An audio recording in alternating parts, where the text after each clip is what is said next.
Saatnya memasuki jam pertama. Ya, assalamualaikum warahmatullahi wabarakatuh. Apa kabar semuanya anak-anak? Mudah-mudahan dalam keadaan sehat ya.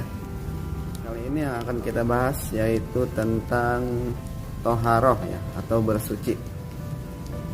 Yang mana definisi toharoh ini adalah sebagai berikut. Ya, menurut bahasa, toharoh adalah bersuci atau suci. Sedangkan menurut istilah, toharoh adalah kegiatan bersuci dari hadas atau najis sehingga seseorang diperbolehkan untuk melaksanakan ibadah, yang mana dalam ibadah ini seseorang dituntut untuk dalam keadaan suci. Oke, berikutnya adalah dalil tentang toharoh, yakni dalam Al-Quran Al-Baqarah. Berikut ayatnya, kita baca bareng-bareng. Bismillahirrahmanirrahim. Innallaha yuhibbut tawwabina wa yuhibbul mutatahhirin. Ya, ini dalil dari bersuci atau toharoh. Artinya, sesungguhnya Allah mencintai orang-orang yang bertaubat dan orang-orang yang mensucikan diri. Berikutnya adalah benda-benda yang bisa kita pakai untuk bersuci atau alat yang bisa dipakai untuk kita bersuci. Yang pertama menggunakan air, ya betul, menggunakan air. Yang kedua dengan batu bisa ya. Yang ketiga dengan debu atau tanah. Oke, yang akan kita bahas yang pertama satu yaitu air ya, tentang air tadi. Yang mana air ini ada 4 macam ya, ada 4 macam. Yang ke satu air suci dan mensucikan. Ini dia. Yang kedua air makruh. Oke. Yang ketiga air mustakmal. Yang keempat air najis atau air mutanajis. Oke, yang pertama air yang suci. Apa itu air suci? Ya, air suci adalah air yang bisa kita konsumsi ya. Misalkan bisa diminum. Air yang bisa dikonsumsi dan bisa dipakai untuk berwudu atau untuk menghilangkan hadas, untuk berwudu dan mandi. Oke. Air suci dan mensucikan di sini ada 7 macam ya, ada 7 macam.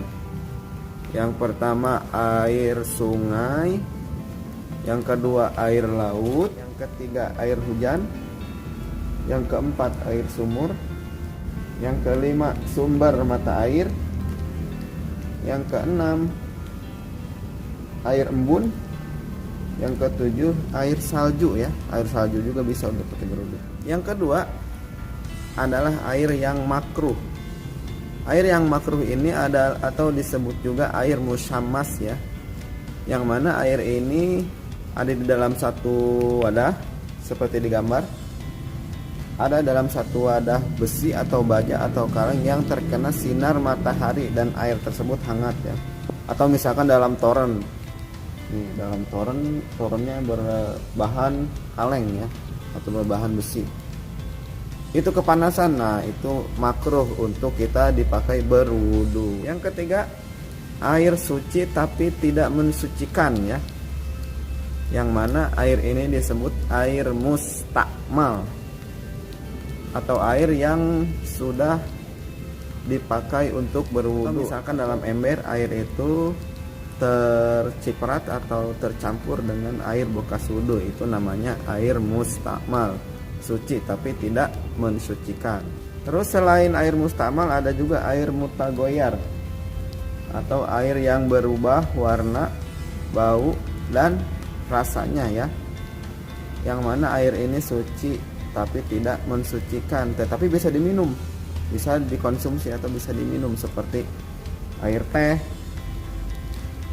air kopi, dan air yang tercampur pewarna makanan. Nah, itu suci tapi tidak mensucikan.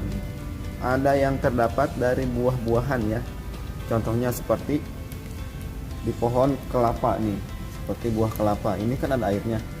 Pohon kelapa ada airnya, bisa diminum ya, tetapi tidak bisa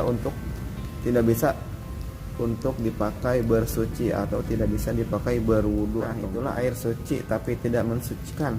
Yang keempat adalah air mutanajis atau air najis. Yang mana air najis ini adalah air yang tercampur oleh benda najis ya, air yang tercampur oleh benda najis, seperti di dalam ember kita kejatuhan kotoran cicak dan lain-lain. Yang mana air ini kurang dari 2 kulah ya, kurang dari 2 kulah, tapi kurang dari 2 kulah terus tercampur kotoran binatang, maka air tersebut menjadi najis dan tidak bisa dipakai untuk bersuci. Oke, tadi disebutkan apa sih itu 2 kulah? Ada yang tahu? Tadi Bapak menyebutkan 2 kulah. Ada yang tahu ukurannya? Tahu nggak? Tahu nggak ukuran 2 kulah? Tidak. Dua kulata ini ya, 2 kulah ini adalah ukuran air 270 liter ya kalau di liter.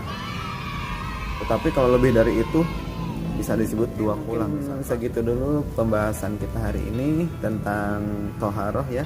Mudah-mudahan semuanya paham ya.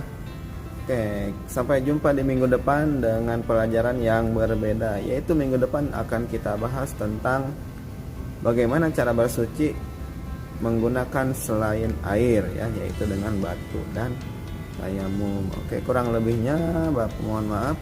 Assalamualaikum warahmatullahi wabarakatuh.